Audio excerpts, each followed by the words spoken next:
এই দোয়াটা পাঠ করলে 100 বছরের নামাজ না পড়ার গুনাহ মাফ হয়ে যাবে। মানে আপনার জীবনের হায়াত যদি এখন 30 বছর হয় আর ধরেন আপনি একদিনও নামাজ পড়েন নাই, তবুও এই দোয়াটার এত কারিশমা, এত ক্ষমতা, 30 বছরের নামাজ না পড়ার গুনাহ মাফ হয়ে যাবে।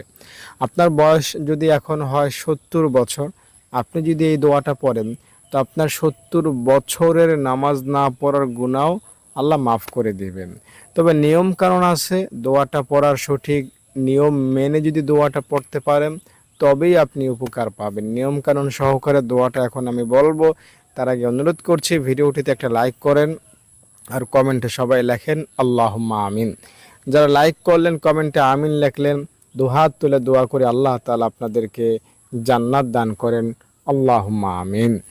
দর্শক, দোয়াটা আগে বলি। সুবহানাল্লাহি ওয়া বিহামদিহি, সুবহানাল্লাহ।